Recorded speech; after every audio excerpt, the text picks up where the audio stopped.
Happy New Year! Let's kick off 2023 with a Batman story. After all, it's been only 3 months since I last did one of these.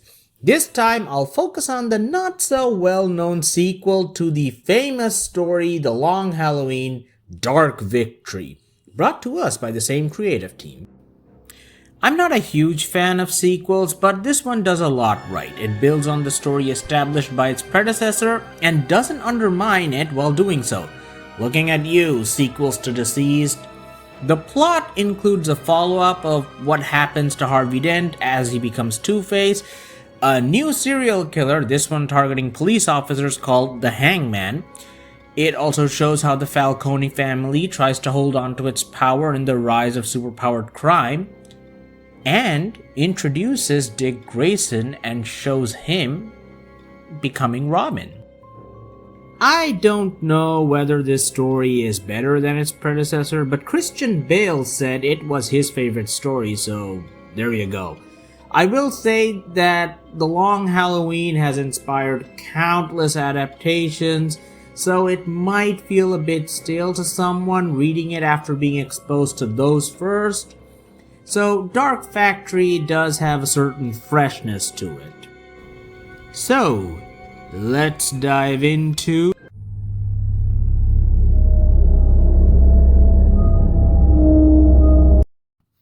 the bittersweet ending of The Long Halloween is turned plain bitter at the beginning of this book, as the creative team explore the consequences of the last story. Alberto Falcone, aka Holiday, is set to be released into his brother Mario's care, thanks to the new DA, Janice Porter, who also has a frosty relationship with Jim Gordon, the man currently being separated from his wife, the tolls of being a commissioner and working long nights seemingly finally taking a toll on him. While Batman is still friends with him, it's clear losing Harvey has hurt them both, with Batman seemingly closing himself off from everyone. Dark Victory properly opens with a celebration at the grave of Carmine Falcone. The family, now led by a wheelchair-bound Sofia Gigante, is it Gigante or Gigante? I'll probably shuffle between the two while I'm talking, I'm sorry. Has congregated to celebrate the late patriarch's birthday. One of the members of the Falcone family worth noting is one Tony Zuko. Just thought I'd bring him up, for no reason in particular. Sophia is planning to hit Arkham Asylum and kill Dent on Halloween, but tells her men that in no way is Alberto to be harmed during their assault. Luckily for Harvey, Catwoman finds out and relays the details to Batman, who goes on to protect his old friend. However, the assault ends with several of Batman's rogues escaping, including Joker, Scarecrow, and Calendar Man. After preventing Mad Hatter and Poison Ivy from fleeing and fending off Solomon Grundy, Batman returns to Harvey's cell to find it empty, though whether or not he left of his own accord is left to doubt. After this, Alberto Falcone is released while someone breaks into the DA's office and steals all of Harvey's files. However, the worst is yet to come, as Officer O'Hara, who is the canon version of the character from the 60s show, is found dead and hanging from a bridge, with a hangman drawing on a piece of paper from Harvey's files attached to him, signifying a new serial killer has emerged. We are shown that Mario is trying to restore the Falcone name by working with the police, and someone is taunting Alberto. Remember that one, it'll definitely pay off later. A second victim soon shows up, Jill Loeb, the corrupt commissioner from Batman Year One who had threatened to take his job back from Jim earlier in the story, with a similar puzzle attached to him. The third victim is another character from Batman Year One named Arnold Flask, a former dirty cop now working as a bouncer. However, Batman has a lead this time, as checking in on the owner of the establishment where Flask was working, Anthony Zuko, weird how he keeps popping up, I'm sure it's just a coincidence, ends with an encounter with the Scarecrow. Batman stops the Scarecrow, but Crane gets away. Sophia decides to shut down Zuko's establishment, and we find out that Harvey isn't in their custody, meaning he most likely escaped with the help of the villains. Batman decides to visit Alberto, and when Jim and Porter show up later, it's revealed by Mario that Alberto has been hearing voices, specifically his father's. Remember this plot point, I'm sure it'll pay off in a big way. Batman goes into the sewers where Grundy lives to see if Dent has escaped down there. He discovers a makeshift DA's office with Gilda's picture signifying that he was here. Unfortunately, it was booby-trapped and explodes. Batman saves Grundy and chases after what appears to be Harvey but loses him.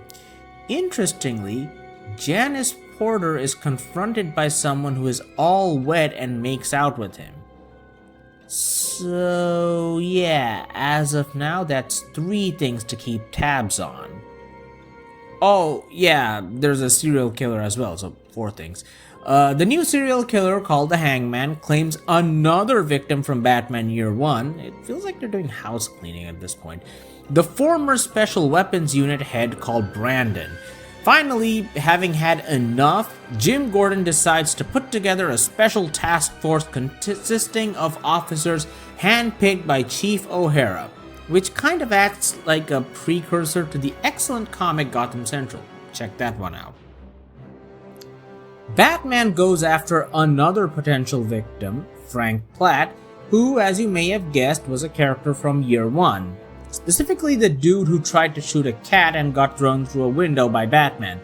Unfortunately, Platt manages to get a shot on Batman, which ends up with him getting strung up by the Hangman. His puzzle is drawn on a picture of Gilda, as if really trying to indicate that Harvey is the one behind it. Oh yeah, I haven't talked about Catwoman for a bit, have I?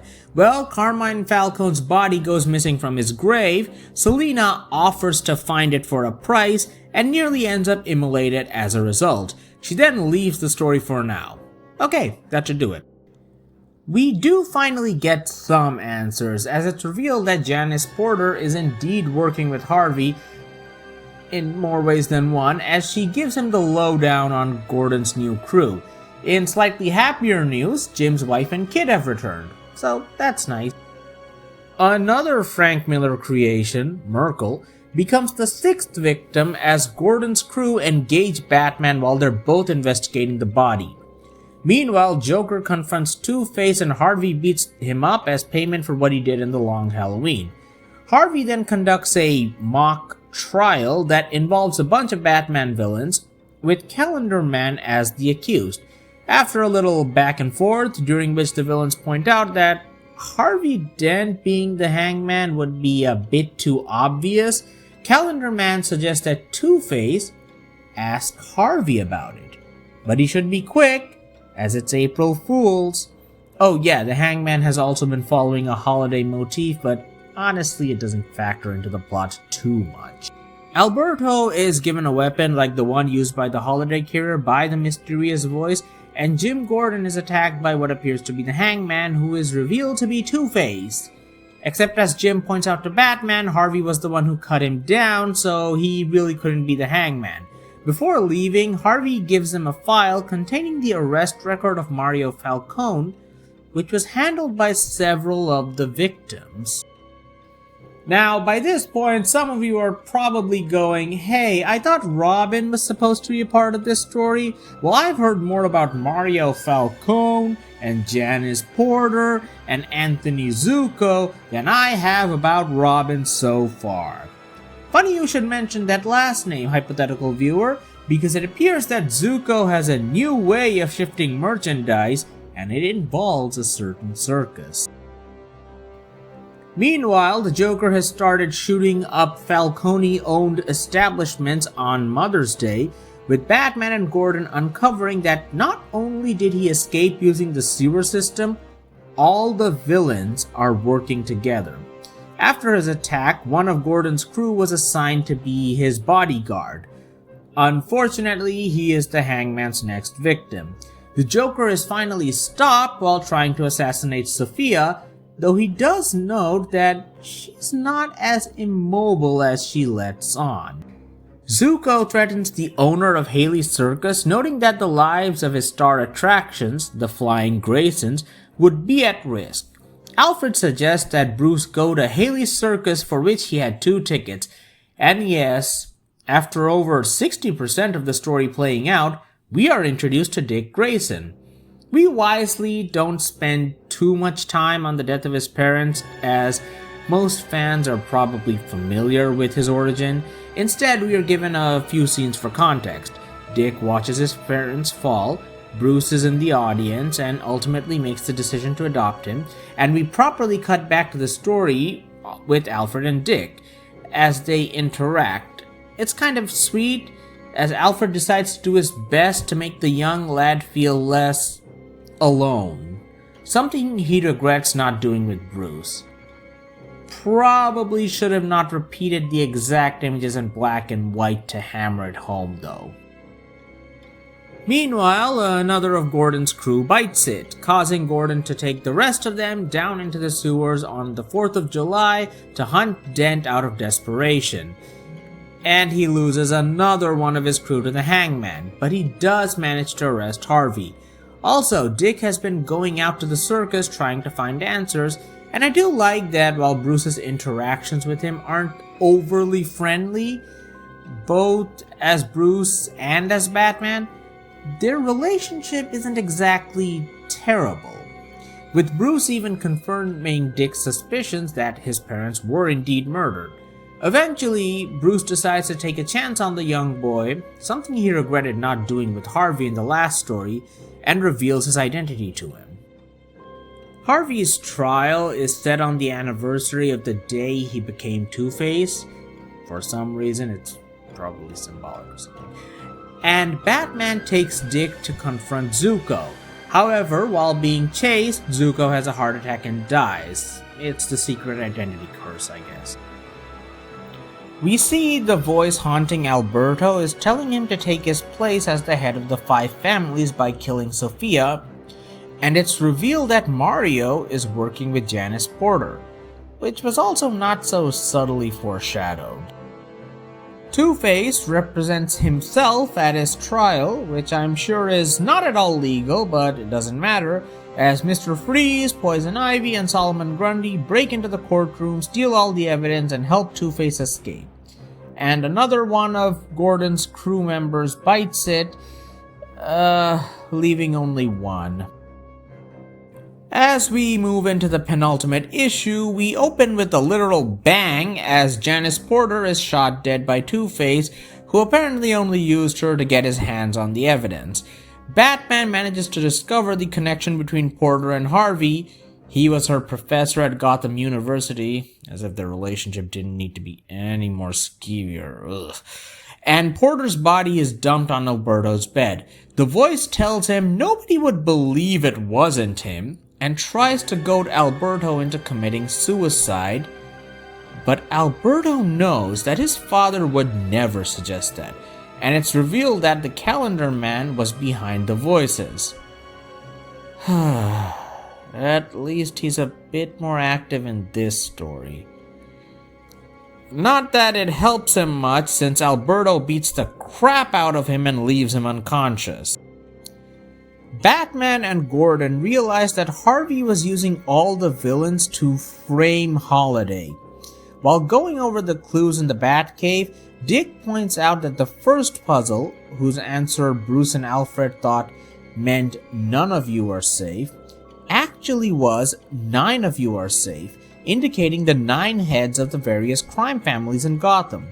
With this realization, Batman goes to Sofia Gigante's penthouse, where he uncovers a room with a bunch of Hangman paraphernalia and is attacked by the Hangman, who is revealed to be Catwoman.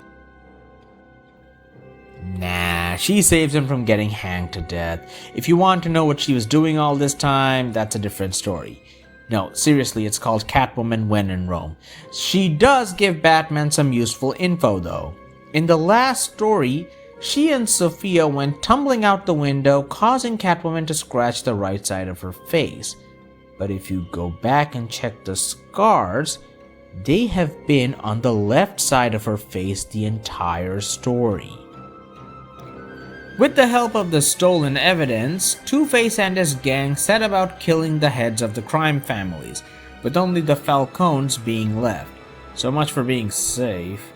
Though they were safe from the Hangman, not Dent, so...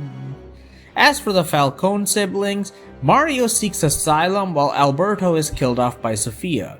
While talking with Mario, Gordon realizes that Wilcox, one of the cops in his crew, was in Sofia's employ, and Batman deduces what most of you have: Sofia is the Hangman.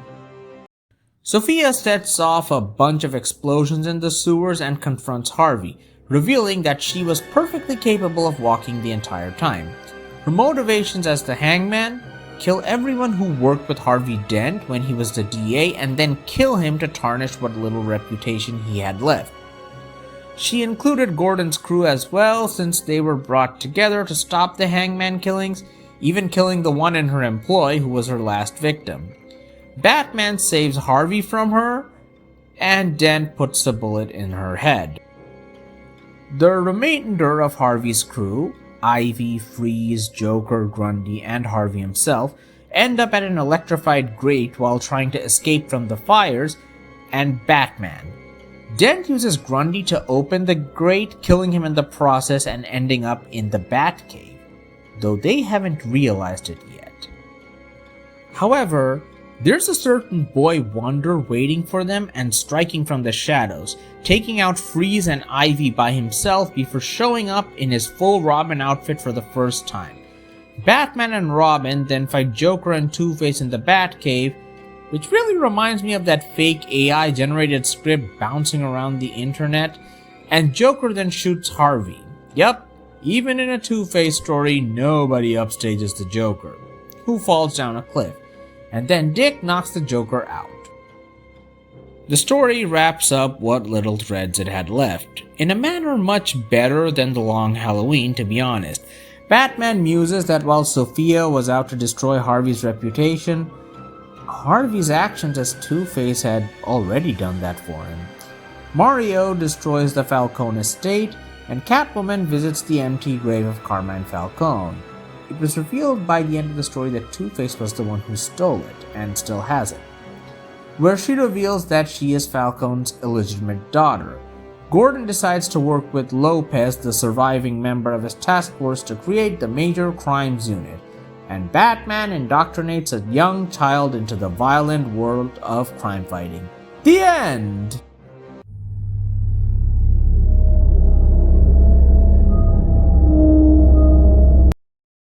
On one hand, it's quite easy to make the argument that this story is a poor rehash of the original, and you can't completely dismiss that argument.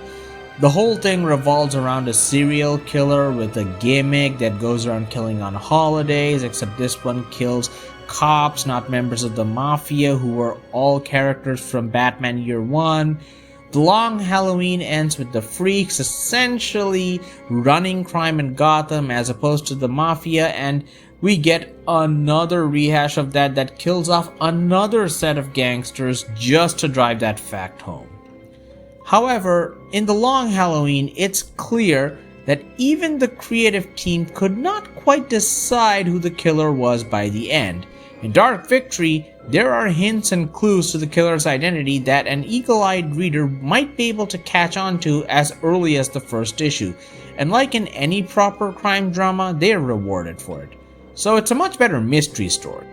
And that's kind of a theme with this book, where The Long Halloween tried to keep things obscure at times to keep the reader guessing. Dark Victory drops hints throughout the entire story. You can make an educated guess about the guy Janice Porter is hooking up with based on his silhouette. You are given the Hangman puzzles to solve, and even Sofia killing on the holidays is to keep the suspicion on her brother. It's also a hint that Alberto is in fact innocent, as the killings are very sloppy. Whether or not the book hints at too much, that's up to readers. Some of you might feel that the story's introduction of Robin is a bit rushed, since all we see is a silhouette, a poster of the Flying Graysons, and then his origins. If you weren't caught up on your lore, Anthony Zuko himself doesn't work to build up Robin's presence in Dark Victory, unless you were reading the trade where he's prominently displayed on the cover. Again, if you are even slightly aware of Dick Grayson's backstory, he is an A-list superhero and has even had his backstory get the live-action treatment. This isn't too much of an issue. The recent, as of this video, Spider-Man trilogy and Batman movie skip past the origin entirely, and they're all the better for it. But mileage will vary from reader to reader. So, that's Dark Victory. It got a sequel focusing on Dick Grayson, appropriately called Robin Year One, and a spin-off title called Catwoman When in Rome. We might look at those someday. This story has been lost to time a bit thanks to the multiple reboots DC has done, making it not quite canon anymore. And it has nowhere near the same recognizability its predecessor has, which is a bit of a shame. It's decent, if a bit predictable, when it comes to its mystery elements, and the character interactions are really damn good. Tim Sale's art here is just amazing, except for the fact that he keeps drawing the Joker's teeth comically larger each time, until by the end he looks like a Looney Tune. Stylistic choice, I know, but it really stands out.